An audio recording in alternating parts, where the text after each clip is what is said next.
Olá, bom dia a todos. Sejam todos bem-vindos. É uma alegria estarmos aqui juntos. Eu sou Leila Rocha de E Oliveira. Roberto Antônio de Oliveira. Nós somos do Centro de Estudos Espíritas Allan Kardec, aqui de Olambra. Hoje é 2 de dezembro de 2020, saudando o último mês do ano e vamos iniciar o nosso Café com o Evangelho. Hoje vai ser um café expresso, porque nós vamos terminar um pouquinho mais cedo, mas com muita alegria vamos dando continuidade para falarmos desse grande convidado, desse verdadeiro trabalhador do Cristo, que em nome do Cristo veio auxiliar na divulgação do Espiritismo, Viana de Carvalho, nascido na cidade de Icó, para a gente lembrar, Icó, no estado do Ceará, aos 10 de dezembro de 1874. Ele era filho de um professor, do Tomás Antônio de Carvalho, e a sua mãe, uma senhora muito vistosa, a Josefa Viana de Carvalho. Ontem nós fomos encerrando o nosso bate-papo dizendo que em 1910, quando Viana de Carvalho estava com 36 anos, ele foi para Fortaleza, porque ele ia para um lado e ia para o outro, sempre transferido em função do Não é trabalho. bem para um lado para o outro, ele ia para o sul, ia para o norte, depois para variar ia para o oeste. Ele percorreu o Brasil e ele volta para Fortaleza, no Ceará, com 36 anos agora, 1910, e ali ele inicia uma série de conferências espíritas. Ele se aproveitava da loja maçônica que já estava ali, que já tinha o seu espaço adequado, e ali ele começou uma série de conferências. E logo que ele chegou lá, no dia 10 de junho, ele fundou um centro espírita, o Centro Espírita Cearense. Mas ele não satisfeito, o que ele faz, porque ele tinha que aproveitar todas as chances para difundir, para divulgar essa doutrina. Então ali ele cria 2 jornais, os jornais Combate e Lábaro. E aí, Roberto, o que acontece? Então, em primeiro lugar, combate muito claro o sentido da palavra lábaro. Eu tive que recorrer ao dicionário, até porque nosso hino nacional fala o lábaro que ostentas estrelado. Lábaro é o sinônimo de auriflama, flâmula, estandarte, bandeira, né? Então, como se fosse uma bandeira. Agora, cada um desses periódicos, desses jornais, ele tinha um propósito. O combate, como o nome já bem o disse, seria para combater a difamação de que o espiritismo padecia em terras cearenses, sobretudo na capital, né? É onde ecoa para o resto do estado e até no país. Mas quem era que difamava, contestava com argumentos, aqueles argumentos já tão batidos, né? Era o clero católico. Mas vocês estão surpresos? Não, né? Nem eu. Então, nesta época, ele, o clero, desencadeava uma campanha difamatória e contra o espiritismo. E para dar voz ao espiritismo, a mídia que era mais requisitada era a mídia impressa, né? Então, porque a pessoa guardava, ia ler mais tarde, ia depois refletir no que estava escrito, tinha mensagens radiofônicas, mas elas eram muito rápidas, né? Não tinha gravador, então era escasso e tu vai por aí. E teve também esse outro órgão, esse jornal, que é o Cruzeiro do Sul, este destinado a publicar, difundir conteúdos espíritas, ou seja, propaganda para o espiritismo, para levar aos incréus ou aos crentes, ou àqueles que soubessem pouco, ou, eu sei de ouvir falar. Né? Mas ele não parou por aí não, tinham Não. mais jornais também. Na verdade, ele era assim, muito irrequieto, né? Então, aí também ele escrevia para os jornais, o Unitário, a República, o Jornal do Ceará.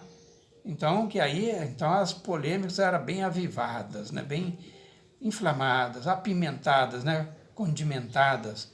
E ali ele refutava argumentos infundados sobre o espiritismo.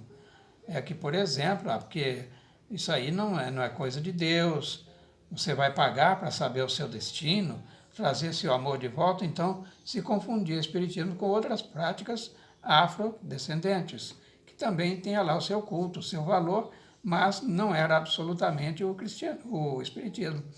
E, por outro lado, porque já que se demonizava tanto o cristianismo, o espiritismo, então, para mostrar também para o público leigo que o espiritismo e o cristianismo eram uma só coisa.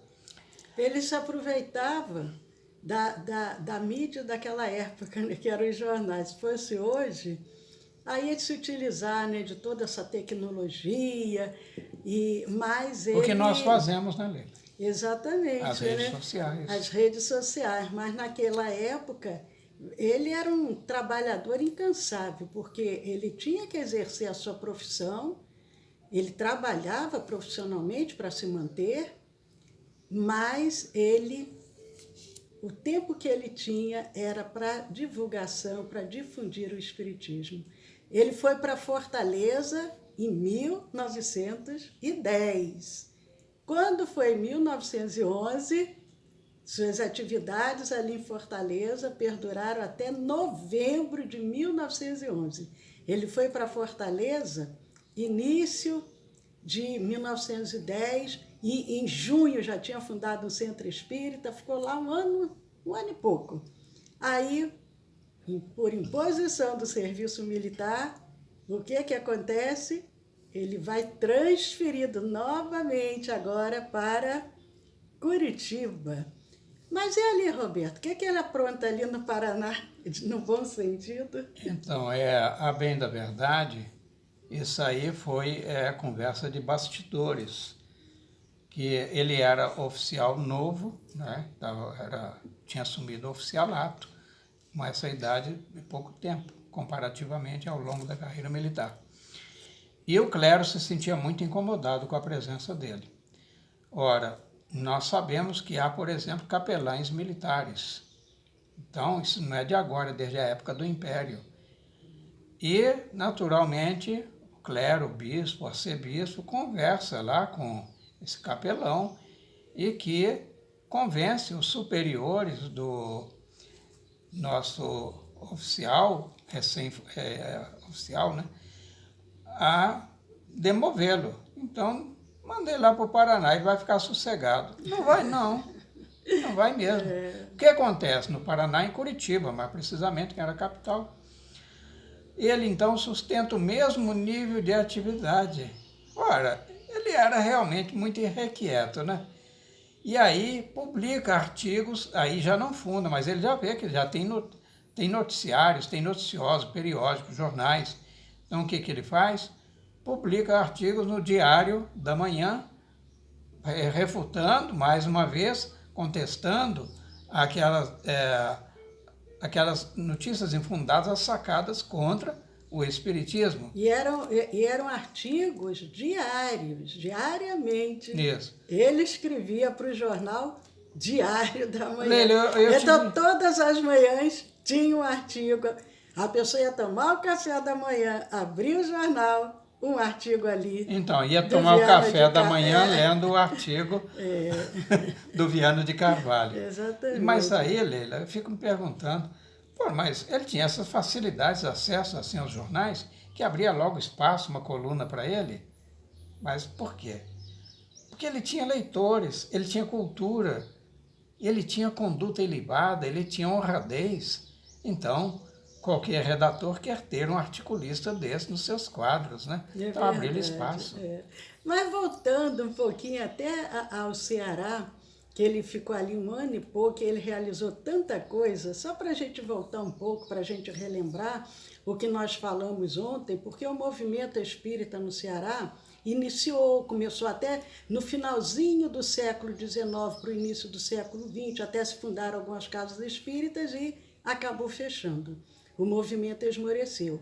E quando o Viana de Carvalho chega ali no Ceará em 1910, o grande desenvolvimento da doutrina dos espíritos ali ocorreu que a partir de 1910 com a chegada dele, porque ele era um trator. Aliás, ele era até chamado de bandeirante, né? Porque ele ia ali percorrendo as estradas. Ele abria a estrada e pavimentava. Né? E essa permanência dele ali em Fortaleza que foi de maio de 1910 a novembro de 1911, vamos botar aí 1 ano e meio, foi pródigo em realizações, como nós vimos. Logo que ele chegou, o que ele fez? Procurou arregimentar forças para organizar o movimento espírita local. Como ele fez quando ele foi lá para o Rio Grande do Sul, que foi com uma listinha em Porto Alegre. de nomes, né? E ali ele repetiu, ali ele publicou, melhor dizendo, várias vezes nas páginas daqueles jornais, do Jornal Unitário. E aí no Jornal Unitário, olha só o que ele publicava. Do próprio bolso dele, ele pagava um anúncio e publicava assim: peço aos espíritas do interior do Ceará, bem como aos socialistas, maçons, livre-pensadores, adeptos em geral das ideias modernas, o obséquio de me enviar os seus endereços para fins de propaganda. Viana de Carvalho, endereço Rua 24 de Maio, número 26, Fortaleza, Ceará. Se fosse hoje era muito mais fácil, né, com essas mídias todas, mas o que ele publicava no jornal? Se você tem a mente mais aberta, me mande o seu endereço que eu vou mandar para vocês a divulgação do Espiritismo. Ele era assim muito ousado, né? Tinha uma mente assim brilhante. Qual a forma que eu posso utilizar para divulgar? Ele não ia mandar isso, colocar assim, vocês que são católicos, não. Vocês que são espíritas do interior do Ceará, porque sendo do interior teria dificuldade de vir assistir. Se vocês são do interior do Ceará. Até de chegar ao jornal, porque tinha custos, né? Mas ele bancava os custos mandando correspondência, esse era o propósito. Se vocês são socialistas, também tinha uma mente aberta. Se vocês são maçons, livres pensadores, adeptos em geral das ideias modernas... De novidade todo mundo gosta, né? Me escrevam que eu vou mandar para vocês uma propaganda. Ele era demais, não era?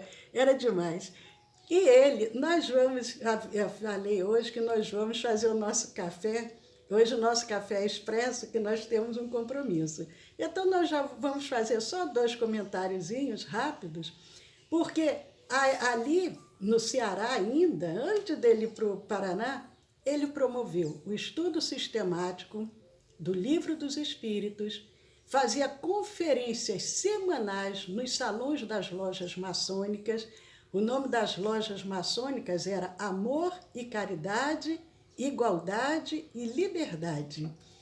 E essas preleções que passaram a ser publicadas, publicavam as palestras dele, as preleções eram publicadas nos jornais, no Jornal Unitário, no Jornal A República. E aí o que aconteceu com isso, Roberto? Grande foi a repercussão, como não poderia deixar de ser, né? E isso motivou também uma reação inflamada, né, dos líderes católicos também, como dissemos pelo jornal Cruzeiro do Norte. E agora o Bandeirante, esses 2 últimos, então eles combateram o espiritismo e o seu fiel pregador, que era Viana de Carvalho. Fiel pregador é bom, né? Uns jornais publicavam as palestras do Viana e 2 jornais publicavam as reações do clero católico combatendo o espiritismo. Então, era aquela divisão ali de pensamentos, né? Uns apoiavam o catolicismo e outros apoiando a mensagem de Viana de Carvalho. Sim, Lília, só que essa campanha perversa, ela, ao invés de prejudicar, ela aumentou grandemente o interesse pela doutrina espírita. É mais ou menos como falar assim, espera aí, fulano fez ou não fez? Fez. Aí o outro diz, não fez. Outro, eu vou dizer que fez por conta disso. Então se fala tanto no fulano, eu quero saber quem é o fulano. A mesma coisa ocorreu com o espiritismo, se todo mundo combatia, fala, espera aí, quem é esse inimigo? Figadal, ele vai desmoronar, demolir a nossa república, a nossa pátria e tal, eu quero saber quem é ele. E quando ia, as pessoas, nossa, mas é isso? Mas que coisa maravilhosa. Então, foi uma campanha, é o chamado tiro pela culatra. Porque amanhã nós vamos comentar ainda o que aconteceu ali no Ceará, antes dele ir para o Paraná, em função dessas campanhas, como é que foi a reação do público, o que aconteceu, porque acabou havendo uma divisão, né? Uns jornais a favor, uns jornais contra, porque os jornais que publicavam as suas palestras é porque apoiavam o que ele dizia, né? Mas, queridos amigos, aproveitando, vai rápido até em cima, Roberto, vai rápido. Nós vamos rapidamente saudando a todos. Bom dia, Sueli, mais uma vez. Bom dia, Eudócia. Quem mais? Bom dia, Niva. A Sueli está dizendo que vai passar o endereço pelo zap. Opa, Sueli. Bom dia, Niva. Janete desejando um abençoado dia. Geraldo, que possamos contribuir, que todos os homens se irmanizem de verdade. Verdade, Geraldo. Bom dia, Grace. Que bom, Grace, você também aqui conosco. De verdade é bom, viu, Geraldo? Porque tem muito tu faz de conta por aí, viu? Bom dia, Regina. Lembramos bom de dia, trabalhar por esse Tassimara. Tassimara também aqui conosco. Mas, queridos amigos, hoje é quarta-feira, temos o nosso curso de Evangelho, o nosso curso de Espiritismo, às 20 horas. Ao final, nós temos o passe, a magnetização das águas, das medicações. E amanhã continuamos com essa história belíssima desse grande trabalhador. Veio para difundir o Espiritismo e conseguiu cumprir a sua missão. Pelo menos até agora, o que a gente está vendo é muito empenho, é muito trabalho. Então vamos ver como é que vai ser essa trajetória até o final. E amanhã às 10 da manhã aguardamos vocês. E quem porventura ainda não conhece os nossos canais do YouTube, do Telegram, nosso canal do YouTube é o Centro de Estudos Espíritas Allan Kardec, aqui de Olambra, e o do Telegram, SEAC Olambra, juntos podemos muito. Vamos criar essa grande rede do bem. Se inscrevam, compartilhem, façam comentários, deem um joinha, e nós estamos indo rumo a Campinas tomar um café e comer um pão de queijo. Beijo, paz a todos, até às 20 e até amanhã. Muito obrigado. Olha, o trem já chegou, a locomotiva já chegou, já escutei o apito. Como um bom mineiro, não perco o trem, eu não perco a hora. Muito obrigado, gente. A brincadeira à parte. Foi um prazer muito grande estar com vocês. Esperamos reencontrar amanhã, neste mesmo horário. Um abraço e até lá, se Deus quiser.